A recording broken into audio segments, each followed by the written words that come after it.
자, 한국 대선 치른다고 바빴는데요. 오늘 월드 인사이드는 프랑스 대통령의 5월 7일, 한국보다 이틀 앞서 만 40세가 되지 않은 39세 몇 개월에 마크롱이 당선되었습니다. 원래 이 경제학을 전공하고 로스차일드라고 유럽의 전통적인 이 투자은행이죠. 이 은행의 M&A 인수합병 전문가로 일하던 신자유주의적인 인물이 사회당의 올랑드 선거 때 경제참모로 들어갔다가 경제보좌관에서 올랑드가 당선이 되면서 파격적으로 30대의 나이에 경제부 장관이 되었습니다. 그러다가 올랑드 정권이 붕괴가 되어 가니까 사표를 던지고 대선에 무소속으로 출마했다가 앙마르슈라는 전진이라는 자기 의원이 하나도 없는 당을 만들어서 사실상 무소속에 가까운데 1차 투표에서 24%대를 득표하고 결선 투표에서 66.06%를 얻어서 국민전선, 사실 거구당이라 그러는데 거구당이라고 보다는 민족주의적인 퍼퓰리즘 정당이라고 부르는 게 낫겠죠. 국민전선의 마린 르펜을 34% 그러니까 66대 34로 결선 투표에서 이겼습니다.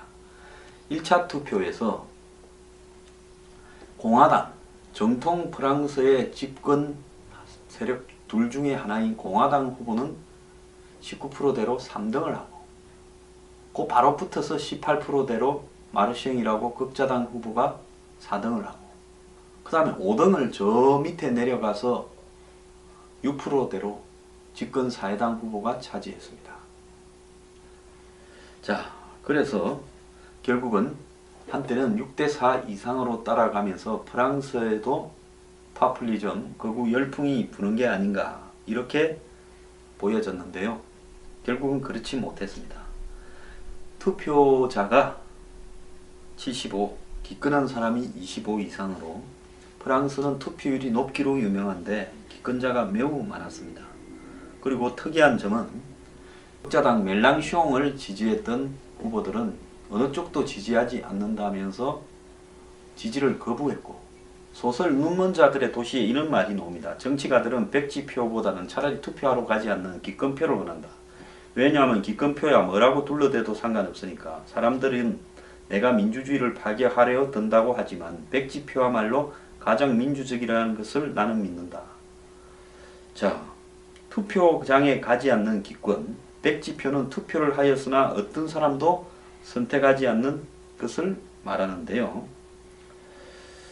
이미 정해진 후보 몇 명 중에 하나를 선택해야 되는 상황에서 그 누구도 선택하지 않는 선택을 극자당 멜랑숑은 이 마크롱은 한마디로 기득권 세력의 앞잡이고 마린 르펜은 거부다라고 해서 둘 다 지지하지 않겠다고 거부했고 프랑스 사회에서 진짜 진보적인 계층은 이번 대선을 보이콧해야 된다면서 강경 시위를 벌이기도 했습니다. 그러다 보니까 실제 투표수 중에서 손상된 투표율이나 무효 처리된 투표가 440만 표 이상이 나왔습니다. 자, 그래서 결국 거구의 돌풍은 꺼졌습니다.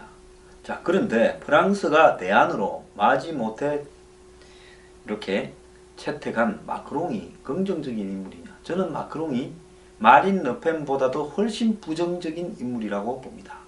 기존의 프랑스 공화당 사회당의 부패와 무능에 실망한 프랑스 국민들이 기성처제 전복을 꾀했습니다마는 결국은 그 결과가 극자당의 약진과 물론 4등을 하면서 최종 결선에는 오르지 못했습니다마는 극우당의 돌풍 그리고 마크롱의 돌풍으로 이렇게 귀결되고 결국 사실상 무소속에 가까운 마크롱을 그들이 봤을 때 온건하고 EU라든지 또 프랑스의 기존의 시스템을 유지할 수 있다고 보고 마크롱을 선택했습니다. 그러면 프랑스 사람들은 애초에 무엇 때문에 기득권을 거부하는 선택을 하면서 마크롱과 마린 르펜을 결선 투표에 올려보내고 전통 공화당과 사회당을 무너뜨려 버렸습니까? 그걸 보면 프랑스 사람들의 모습도 이만저만이 아닌 겁니다. 제가 봤을 때 공화당 어지간한 후보나 사회당의 후보보다도 마크롱은 더욱더 신자유주의적인 인물입니다. 자, 마크롱의 주요 공약을 보면 경제적 자유주의를 지향하고 EU 단일 시장을 강화해야 된다고 하고, 시장이 커져야 기득권 거대 기업들이 돈을 벌기가 좋아지지 않습니까? 경제적 자유주의라는 것이 결국 한국에서 봐서 알겠지만은 가진 거대 재벌이나 기득권들이 자신들을 위해서 경제적 자유주의를 말을 하는 거죠. 서민이나 중산층은 경제적 자유주의란 말이 교묘하게 포장된, 한마디로 그들을 덩쳐먹는 말이라는 것을 인식을 해야 됩니다. 법인세를 33.3%에서 25%로 인하하고 노동 유연성을 강화하고, 노동 유연성이란 말이 쉽게 말하면 쉽게 잘라버리겠다. 그러니까 해고를 쉽게 하겠다라는 이야기를 노동 유연성이라고 표현합니다. 행정을 현대화하겠다. 행정이 현대화되면 공무원들이 많이 잘리지 않겠습니까? 아니나 다를까 공무원 12만 명 감축을 공약으로 내걸었습니다. 그리고 재정 건전성을 확보하겠다. 결국 마크롱이라는 것은 대표적인 이런 신자유주의자인데, 프랑스 사람이 어찌하여 이런 사람을 기득권을 무너뜨린 대안으로 뽑았는가? 차라리 공화당 후보를 뽑지. 자, 프랑스가 몇 달 뒤에 총선을 치르는데요. 의원이 한 명도 없는 사람과 의원이 한 명뿐인 마린 르펜, 이 두 사람이 결선 투표에 붙어서 의원이 한 명도 없는 마크롱이 당선되었습니다. 저는 마크롱이 대통령에 당선되는데 사실은 프랑스의 지금 올랑드 대통령 재선에 출마하는 것조차도 포기했습니다. 지지율이 한 자릿수라 가지고요. 집권 초반부터 수년간 동거해오고 대통령에 나섰던, 그러다 떨어지긴 했습니다만은 사실상 부인이죠. 동거여지만은 자식들도 몇 명 있고요. 그 여자를 또 버리고 영화 배우를 만나러 밤에 오토바이 타고 다니고 멍청하게 생긴 작자가 그런 짓거리를 할 때 대통령궁에서 나와서 오토바이 타고 간다. 글쎄 뭐 하려면 그 오토바이도 안 들키게 잘 하든가. 미테랑은 대통령을 할 때 부인이 일가가 땡 하면 부인 집이 있어서 차를 타고 그 집으로 갔습니다. 미테랑 대통령은 이 엘리제 궁에 자신의 오래된 연인을 부인이 가고 나면 불러들어서 같이 밤을 새웠습니다. 그런데도 그 사실이 알려지지 않다가 미테랑 사후에 그 여자하고 연인하고 사이에 딸이 하나 있다라고 알려지면서 미테랑 같은 훌륭한, 한마디로 사회주의자기는 했지만은 그야말로 철학자에 가깝고 근엄한 그런 인물이 그랬는가 해서 세상을 깜짝 놀라게 했는데, 자, 어쨌든 그런 찌질한 올랑드가 자기가 도저히 정권을 창출할 능력이 없으니까 자기가 장관을 시켰던 인물을, 젊은 애를 내보내서 뒤로 밀어주고, 사실상 자기와 비슷한 성향을 가진 이 인물이 대통령에 당선되어서 사회당이 이 인물과 연대하기 위한 정치적 쇼를 했다고 저는 보고 있습니다. 그러지 않으면 굳이 사회당보다도 더 못한, 사회당과 공화당 사이쯤에 있는 마크롱이 대통령 후보가 되어서 약진을 하고 당선이 되는 일이 있을 수가 있는가? 그래서 제일 똑똑하다라는 프랑스 사람들이 가장 멍청한 선택을 한 정치 사기극에 속았다고 하는 것이 제 생각입니다. 저보고 또 엿도 모르는 소리 한다라고 말하는 분 계시지만은요, 저는 적어도 정치 냄새는 잘 맡는데 집권이 불가능한 올랑드의 일종의 정권 재창출 프로그램이었다라고 보고 있습니다. 자, 한국 이 대선이 끝났는데 오늘 이런 기사가 나왔습니다. 프랑스에서 백지 투표, 무효 투표가 440만 개가 나왔는데, 이 의미는 하는 기사가 나왔는데요. 정치가들은 백지표보다는 기권표를 원한다. 왜냐하면 기권표야 뭐라고 둘러대도 상관없으니까. 자, 우리가 이번에 보면 13명인가 나왔는데 유력 후보는 5인데 그 중에 마음에 드는 사람이 아무도 없습니다. 그러면 그 중에 아무도 안 찍는 이런 적극적인 정치 의사 표현이 정치인에게는 가장 큰 압력이고 동시에 자유를 강조하는 민주주의에 부합된다라는 말도 있습니다. 그러지 않습니까? 찍을 사람이 없는데 찍으라고 그 중에 하나를 골라서 차선이니 차악이니 해라고 하는 말장난, 이게 민주주의입니까? 투표를 나는 꼴보기 싫어서 하러 가지 않는데 투표를 안 하면 마치 민주시민의 권리를 포기한 것처럼 압력을 넣는 것, 이것이 옳은 거냐는 겁니다. 이번 프랑스 대선에서 이 결선 투표의 투표율이 75%인데 무효표가 11.49에 달해서 무효표 중에서 중복 또는 불량 표기로 인한 무효표가 3%, 즉 빈칸에 찍어버리든가 뭐 전부 다다다닥 찍어버리는 이런 것이 3%, 아무런 표기도 안하고 그냥 백지로 집어넣은 것이 8.49%였다는 겁니다. 그래서 300만 명이 백지로 투표함에 집어넣었고 130만 4천 명이 일부러 무효표를 찍어서 투표함에 넣었다라고 합니다. 자, 백지 투표를 한 사람 51%는 마크롱도 싫고 르펜도 싫어서 백지 투표했다는 겁니다. 39%는 어느 누구도 나의 신념과 일치하지 않는다라고 했고 10%는 마크롱의 승리가 확실해서 그냥 나도 둘러리 서기 싫어서 이 투표가 무의미하다라고 봤기 때문에 안 찍었다라고 말을 했습니다. 무효표가 상당할 거라는 움직임은 결선 투표 전부터 있어 왔습니다. 핵심 유권자로 꼽혔던 프랑스 노동자 계층은 결선 투표 직전까지 지지 후보를 정하지 못한 채 고민을 하다가 노동자 단체들이 패스트 아니면 콜레라다. 마크롱은 패스트고 우리에게 르펜은 콜레라다. 우리가 왜 패스트 아니면 콜레라 둘 중에 하나를 골라야 되느냐, 사이다 아니면 콜라를 골라라지.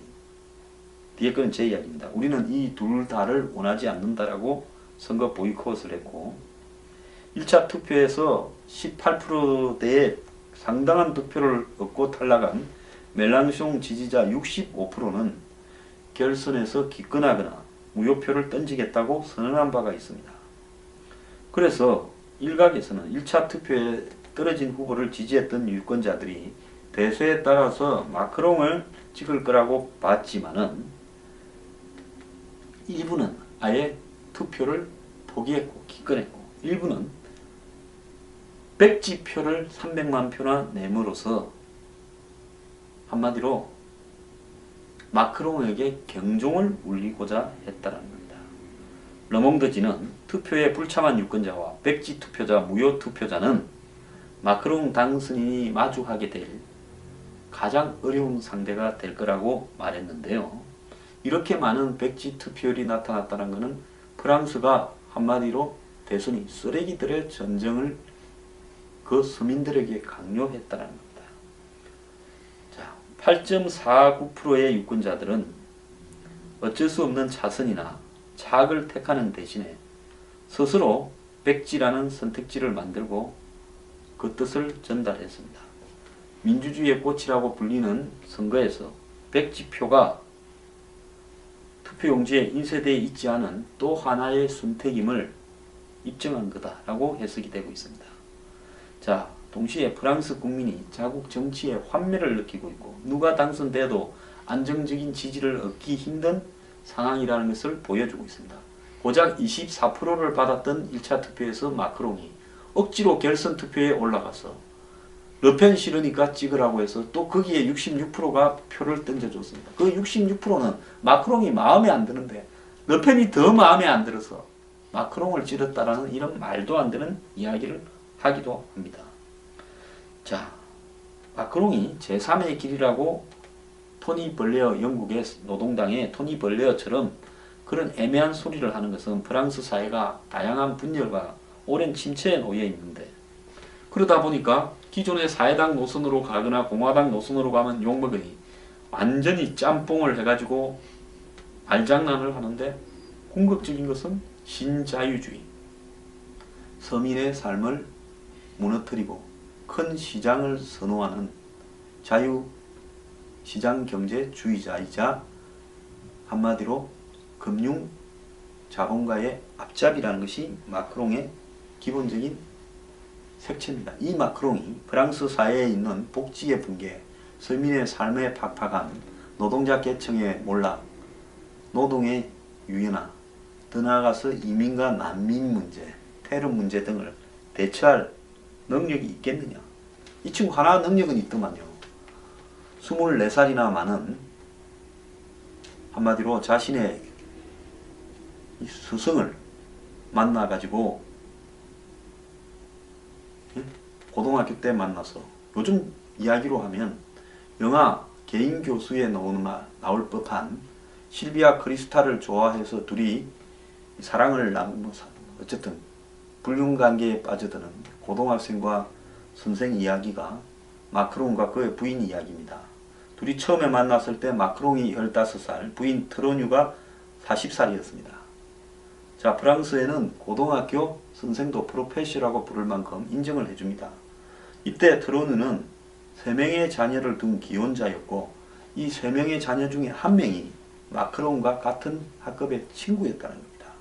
그러니까 친구 엄마를 좋아해가지고 연극반에서 지도선생이던 트로뉴와 마크롱이 눈이 맞아서 애틋한 감정이 싹트고, 마크롱의 부모가 떼놓으려고 파리에 있는 고등학교로 전학을 시켰는데, 원래 마크롱은 아미엥이라는 도시에 있었습니다.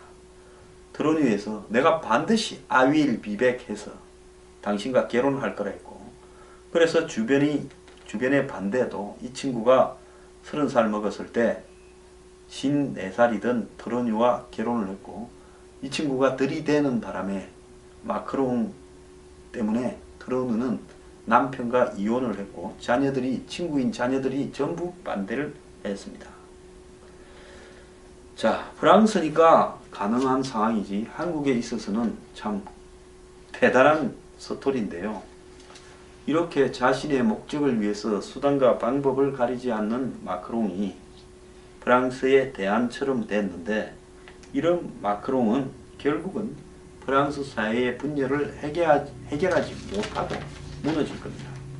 자, 프랑스의 마크롱의 승리로 유럽의 파퓰리즘이 4개국에서 연패해서 급제동이 걸렸다. 이런 이야기가 있습니다. 영국의 지방의회 선거에서 중도 우파 보수당이 압승하고 영국 독립당이 몰락했다는 이야기. 네덜란드 총선에서 중도 우파가 승리하고 이 자민당 극우 정당은 의석이 20석에 머물고 있다는 거. 하지만 일당이 33석이니까 몰락했다고 볼 수도 없습니다. 집권하지 않겠나 예측되다가 하지 못한 거고요. 오스트리아 작년 대선에서 재선거까지 했는데 무소속 후보가 극우 자유당 후보를 53대 47로 이겼다는 거. 그리고 이번 프랑스 대선을 언급하는데요. 자, 영국에서 영국 독립당 극우 정당이 패배한 것은 브렉시트의 후유증에 대한 두려움 때문이고요. 네덜란드 총선에서는 극우 자민당이 집권은 못했습니다만 이제 집권 근처까지 간 겁니다. 오스트리아 대선에서는 47%까지 얻었습니다. 프랑스 마크롱을 프랑스 같은 지식인 사회에서 한때 나치를 찬양하기도 했던 국민전선이 34%를 득표했습니다. 자기 아버지도 결선 투표에 2002년에 한번 나갔는데 1차 투표에서 16%인가 얻었다가 결선 투표에서 1% 늘어난 17%를 얻었는데 그 딸이 그 2배쯤을 얻었습니다. 다음번에 다시 한번 선거를 하면 르펜이 대통령이 될 거라고 봅니다. 그래서 극우의 열풍이 대중의 기성체제에 대한 분노 때문에 불었지만은 실제 투표에서는 판판이 지고 있다라는 그런 이야기도 있고, 집권만 못했을 뿐 세력을 광범위하게 확산하고 있고 경제 양극화 등 서민들의 삶이 몰락이 되면서 또 난민 이민 문제가 부각되면서 지지 기반이 확산되고 있다. 저는 후자가 맞다고 봅니다. 지금 전 세계적으로 민족주의적 파퓰리즘의 시대입니다. 앞으로 5년 안에 곳곳에 유럽의 나라 주요 선거에서 이 파퓰리즘 정당들이 승리할 수밖에 없습니다. 자, 마크롱은 한편 당 이름을 전진하는 공화국으로 만들어서 총선에서 다수당이 되겠다라고 이야기를 하고 있습니다. 6월 달에 총선을 하는데요. 최근 프랑스 여론조사를 보면 사실상 거의 없어지고 마크롱의 당이 사회당의 위치를 차지할 거다. 그러니까 사회당이 마크롱을 통해서 간판을 바꿔다는 역할을 하고 있다라는 제 주장이 마저니 증명이 되었습니다. 여러분, 오늘 월드 인사이드는 세상에서 가장 정치적이고 똑똑하다는 프랑스 국민들이 저지른 멍청한 행태, 올랑드와 마크롱의 사기극의 노란한 행태에 대해서 말씀을 드렸습니다. 대한민국의 정치는 프랑스와 별반 다른지 한번 자문해 보시기 바랍니다.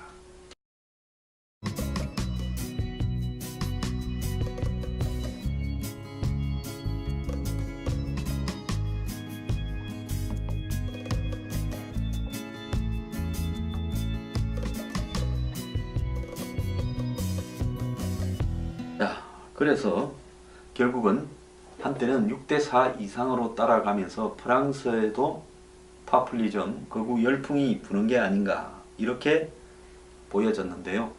결국은 그렇지 못했습니다. 투표자가 75, 기권한 사람이 25 이상으로 프랑스는 투표율이 높기로 유명한데 기권자가 매우 많았습니다. 그리고 특이한 점은 적자당 멜랑숑을 지지했던 후보들은 어느 쪽도 지지하지 않는다면서 지지를 거부했고, 소설 눈먼 자들의 도시에 이런 말이 나옵니다. 정치가들은 백지표보다는 차라리 투표하러 가지 않는 기권표를 원한다. 왜냐하면 기권표야 뭐라고 둘러대도 상관없으니까. 사람들은 내가 민주주의를 파괴하려 든다고 하지만 백지표야말로 가장 민주적이라는 것을 나는 믿는다. 자, 투표장에 가지 않는 기권, 백지표는 투표를 하였으나 어떤 사람도 선택하지 않는 것을 말하는데요. 이미 정해진 후보 몇 명 중에 하나를 선택해야 되는 상황에서 그 누구도 선택하지 않는 선택을 극자당 멜랑숑은, 이 마크롱은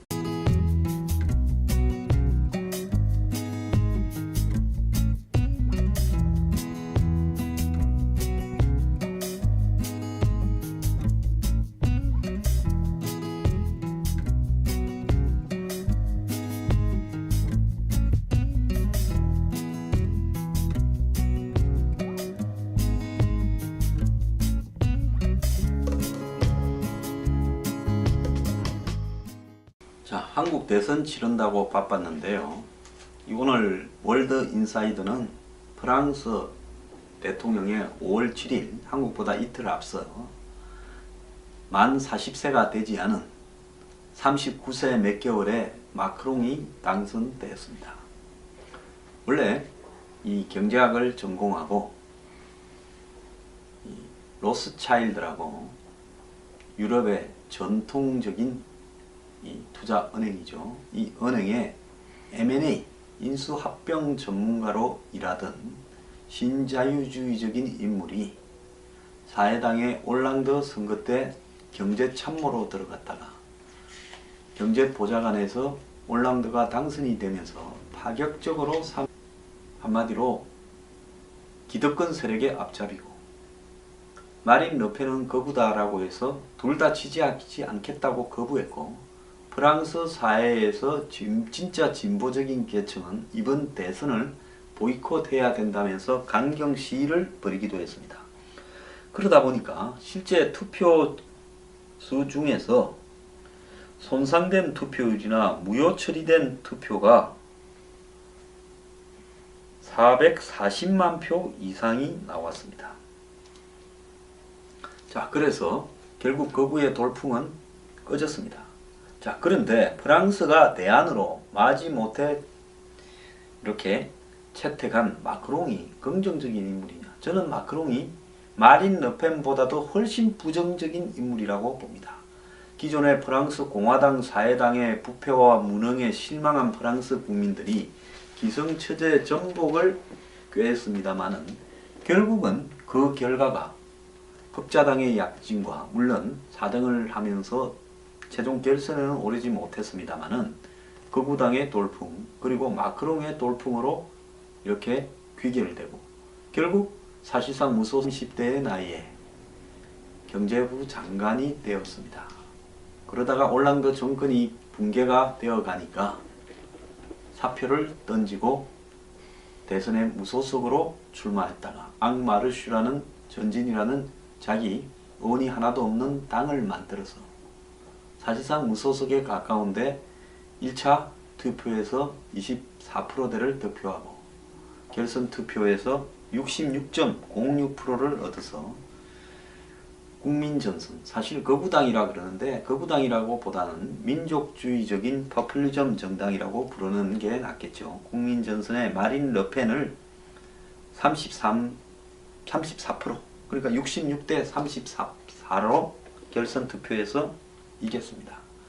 1차 투표에서 공화당, 정통 프랑스의 집권 세력 둘 중에 하나인 공화당 후보는 19%대로 3등을 하고 그 바로 붙어서 18%대로 마르셩이라고 극자당 후보가 4등을 하고 그 다음에 5등을 저 밑에 내려가서 6%대로 집권 사회당 후보가 차지했습니다.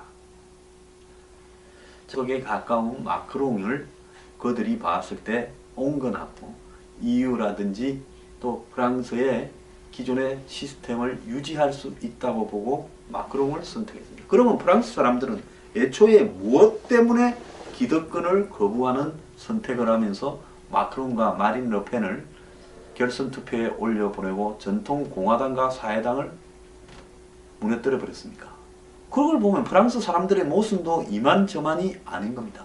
제가 봤을 때 공화당 어지간한 후보나 사회당의 후보보다도 마크롱은 더욱더 신자유주의적인 인물입니다.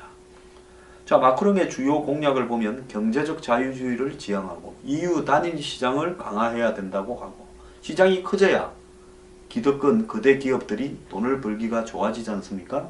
경제적 자유주의라는 것이 결국 한국에서 예에 봐서 알겠지만은 가진 거대 재벌이나 기득권들이 자신들을 위해서 경제적 자유주의를 말을 하는 거죠. 서민이나 중산층은 경제적 자유주의란 말이 교묘하게 포장된 한마디로 그들을 덩쳐먹는 말이라는 것을 인식을 해야 됩니다. 법인세를 33.3%에서 25%로 인하하고